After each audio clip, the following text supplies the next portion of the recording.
Baking headlines, the First Lady highlights the importance of broadcasting as a national trust. The Minister the crucial role of the police in the President's development.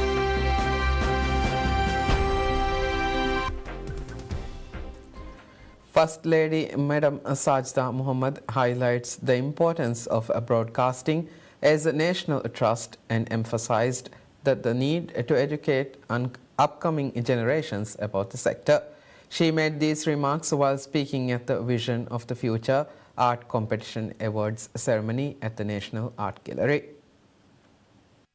Addressing at the Visions of the Future Art Competition Awards ceremony, First Lady Madam Sajda Mohammed noted that broadcasting service has been a fulfilling service in the Maldives' history. She emphasized its crucial role in entertaining the public by relieving boredom and sadness and fostering joy. She acknowledged the sector's contribution in dissipating religious knowledge, instilling moral values, and sharing information on various fields. The First Lady emphasized that the nation's broadcasting service has been instrumental in connecting the scattered islands of Maldives across vast oceanic distances. Noting that there are multiple other media platforms, Madam Sajda underscored that they cannot compete with the unique role fulfilled by television and radio. She stated that the two services are both of the past and of the present, and it is important to educate the future generation on its significance. Madam Sajda said initiatives like the Broadcasting Commission's art competition would help shape students' career paths. She expressed hope that the sector would expand in the future. The First Lady presented the ceremony's most prestigious awards, followed by a commemorative photo session. She then viewed the Visions of the Future artwork exhibition. Minister of Homeland Security and Technology Ali Hassan states that every police officer must remember their allegiance lies with the country's citizens, regardless of the location they are serving from.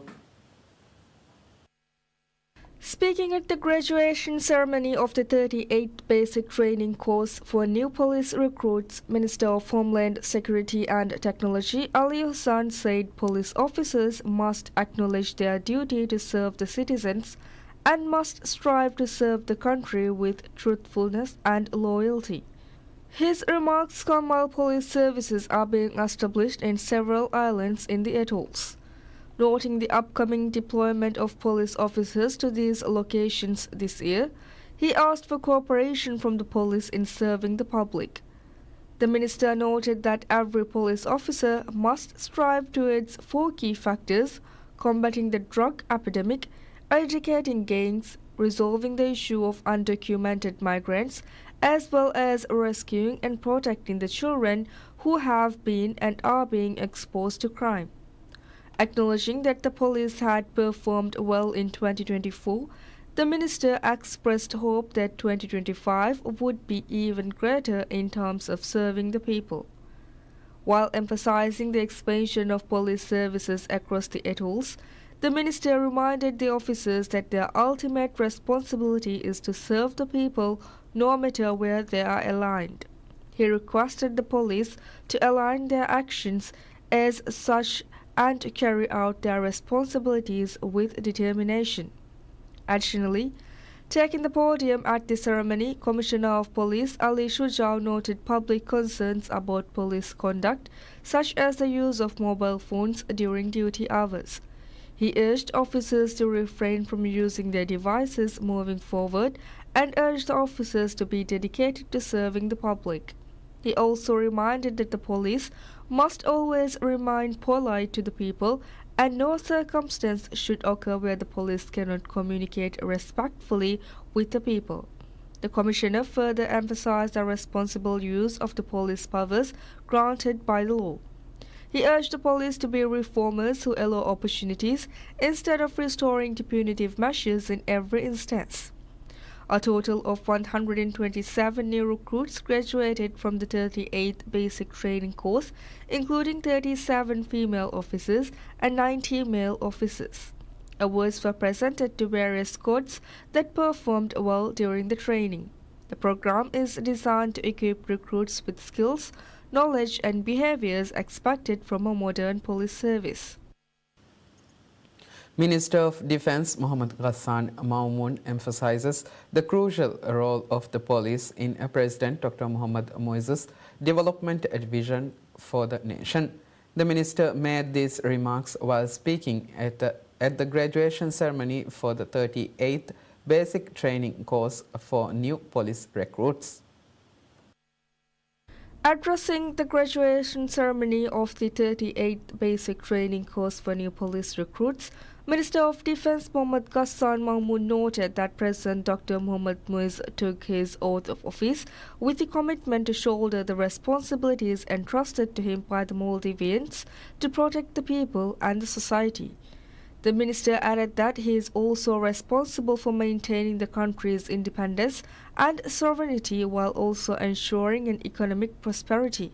The minister observed that developed and economically thriving countries in the international community share key characteristics such as independence and sovereignty, security and justice, as well as the assurance of safety for the people and their property. Noting that while it is the primary responsibility of the police to protect the people and their property, the minister added that the role of the police is wider under the president's development vision. Addressing the graduates, the minister underscored that the responsibility of the police towards the people, the country, and the country's constitutions are significant. He called on the recruits to continue serving the people and be loyal to the country and to prioritize their country above themselves. Ambassador of Maldives to China, Dr. Fazil Najib, expresses confidence that Maldives National Airline, Maldivians' launch of its wide-body operations to China would be a major success due to the increasing demand for Maldives tourism in China. Maldivian has launched direct flights to Chinese capital Beijing after inaugurating its wide-body operations to Chengdu earlier this week. Maldivian commenced long-haul operations to China with its newest acquisition, the wide-body Airbus A330-200. In an exclusive interview with PSM News, Dr. Fazil said the volume of tourists in China market would provide huge demand for Maldivian flight operations, adding that the long-awaited initiative would also provide a major boost to the island nation's economy. The ambassador also noted that the Chinese media follows the developments of the Maldives very closely and urged the public to cooperate with the efforts of Maldivian, adding that this was a matter of great national pride for the whole country. In conjunction with the introduction of the Airbus A330-200, Maldivian has announced a special promotional fare. According to Maldivian, promotional fares are 30% to 50% lower than current fare rates in China. Passengers would also get 40 kg baggage allowance and in-flight meals on the special fare. The new Airbus A330-200 with a seating capacity of 264 passengers offers 3 cabin classes: economy, business and premium. The acquisition fulfills an electoral commitment by President Dr. Mohammad Moises to introduce 2 wide-body aircrafts for Island Aviation Services, the operator of Maldivian.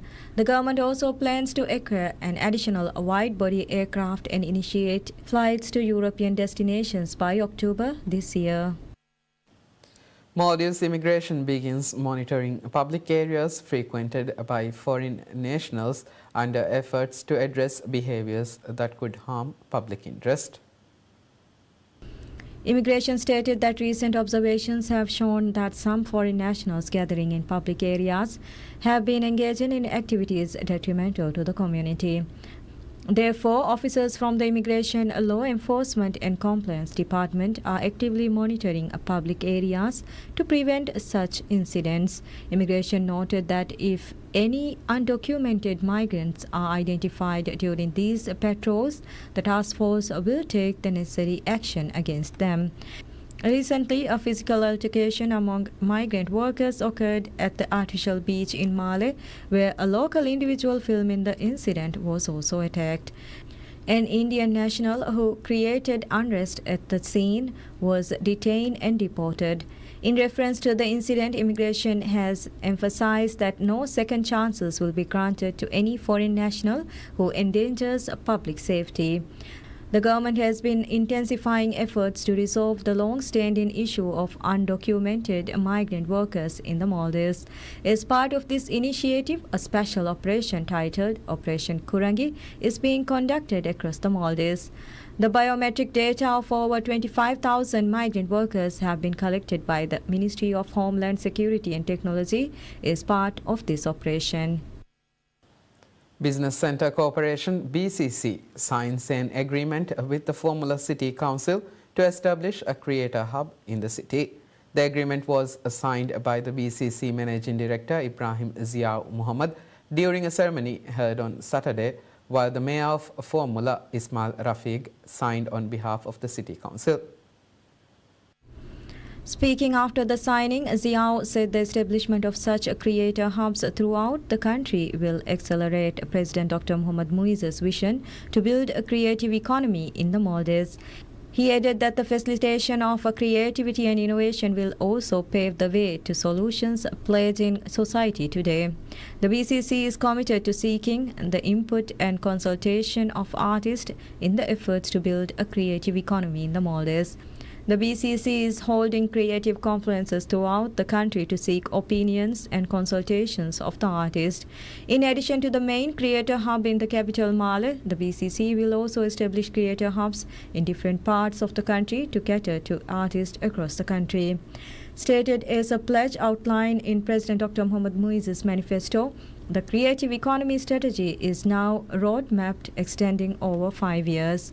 The plan covers a comprehensive scope from integrating creative programs in schools and higher education curricula to providing incubation services and resources for professionals and aspiring artists in various creative fields. With the Creative Economy Strategy, President Muiz also initiated the Creative Economy Fund. The fund will support all individuals proposing to venture into creative fields. Initially, the funding will be focused on filmmaking, music production, arts and crafts, and digital content creation. More creative industries will be applicable starting in 2025.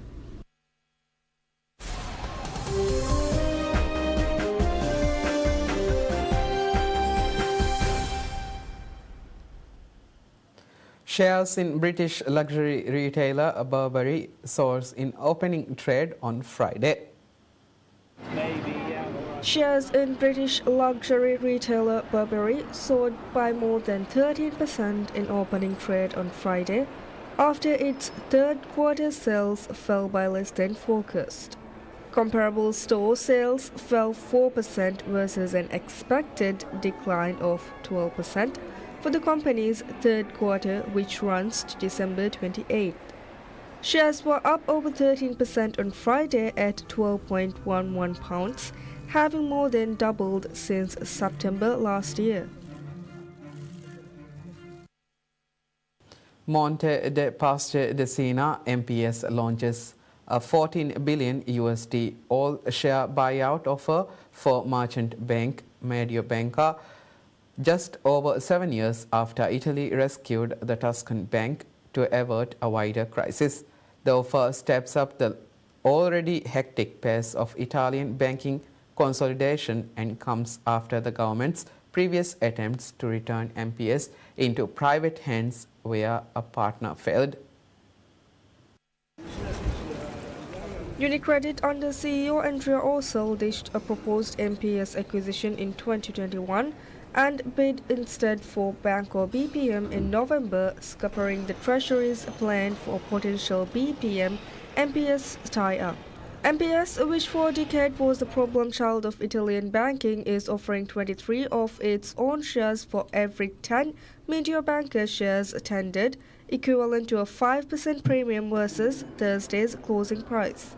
MPS CEO Luigi Loveglio, a veteran banker who presided over the Siena-based bank's turnaround, said the offer was meant as friendly and the project centered on preserving the Mediobanca name for investment banking, which he would not lead.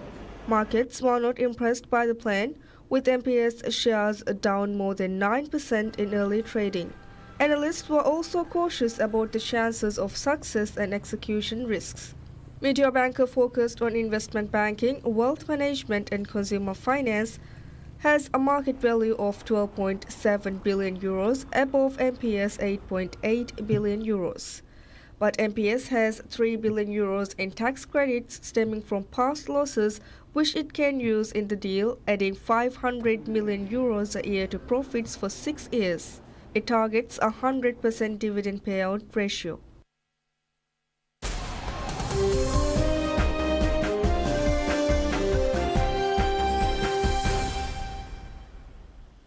US President Donald Trump says he may consider rejoining the World Health Organization, WHO. President Donald Trump said on Saturday he may consider rejoining the World Health Organization, WHO, after announcing his decision to leave the organization right after taking office. They offered me at 39 million. They said, we'll let you back in at 39. So we're going to reduce it from 500 to 39. I turned them down because it became so popular. I didn't know if it would be well received even at 39. But maybe we would consider doing it again. I don't know. Maybe we would. They have to clean it up a little bit. But China pays 39 million for 1.4 billion, and we're paying 500 million for 325 million. I don't know. What the hell is wrong with these people? The United Nations said on Thursday that the US is scheduled to leave the WHO on January 22, 2026. Trump announced the move on Monday after he was sworn in for a second term in the White House. North Korea conducts a strategic cruise missile test with missiles hitting targets after traveling 1,500 kilometers. State media KCNA reported on Sunday that North Korea conducted a strategic cruise missile test on Saturday. The country's leader, Kim Jong-un, oversaw the test. KCNA described it as a test fire of an important weapon system. The report further stated that the underwater-to-surface strategic cruise missiles traveled 1,500 kilometers and flew between 7,507 and 7,511 seconds before hitting their targets. South Korea's Joint Chiefs of Staff on Sunday said North Korea fired multiple cruise missiles from inland areas towards waters of the west coast at around 4 p.m. on Saturday. Tens of thousands of people protests against the rise of the far right at Berlin's Brandenburg Gate on a Saturday night ahead of snap elections next month. Organizers Friday's officials said around 100,000 people protested against the rise of the far right at Berlin's Brandenburg Gate on Saturday night, while Berlin police put the numbers of participants at 60,000. The demonstration coincided with far-right Alternative for Germany AfD's election campaign event in the eastern city of Halle, and less than 1 month before Germans elect a new parliament on February 23rd. Protesters who was at the demonstration described the country's current political atmosphere as frightening and says they are there to stand for democracy and for openness and diversity. According to most recent polls released on January 24th, the conservative CDU of Chancellor is hopeful Friedrich Merz would score around 30%, the far-right AfD would come in second at around 20%, and Chancellor Olaf Scholz's Social Democrats SPD would be in third place at around 17%.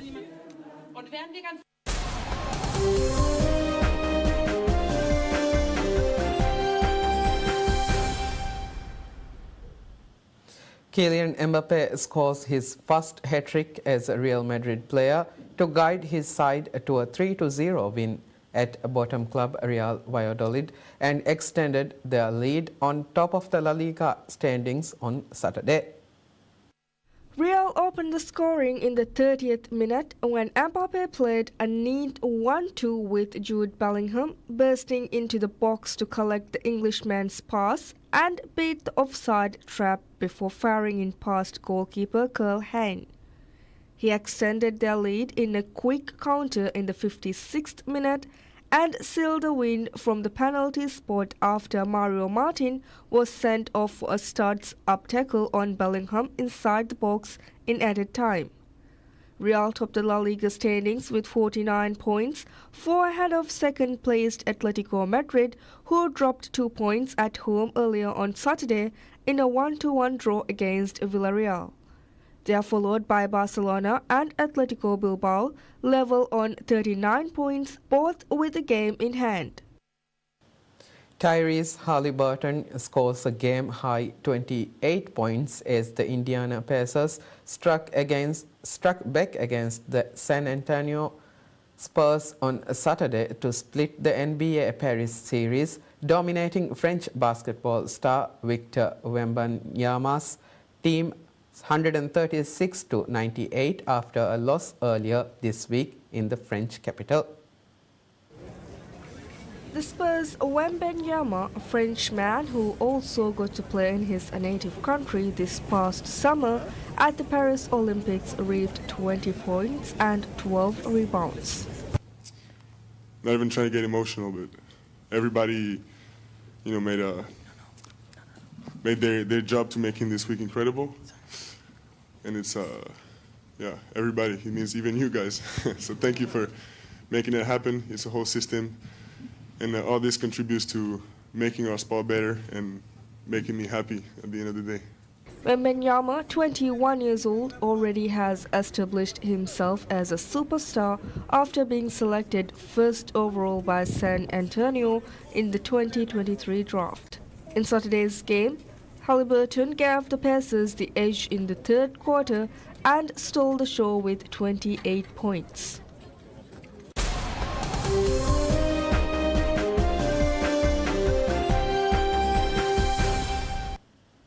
Houston Zoo shares footage of its diverse range of animals delighting in a rare snowfall. Animals residing at the Houston Zoo were delighted on Tuesday by a rare snowfall, with some experiencing this climate event for the first time. Footage shared by the Houston Zoo showed a young Asian elephant named Teddy playing in his enclosure blanketed by snow. Meanwhile, a pride of lions was snapped looking straight into the camera, posing like pros in the winter wonderland. The zoo in Texas was among the places that had to close due to record snowfall. According to its statement, 66 staff members remained at the premises to care for the animals. It reopened on Thursday. The rare deep freeze in the wake of a historic winter storm that swept across the U.S. South this week will linger through Sunday, leaving the region in the grip of extreme cold and ice and creating dangerous driving conditions. The cold stretched from Houston through New Orleans and Florida's Panhandle to the coast of the Carolinas, stranding travelers on closed highways and bringing cities to a near standstill since Tuesday, with snow, sleet, and freezing rain. That concludes news for now. Thank you for watching PSM News. Have a good day.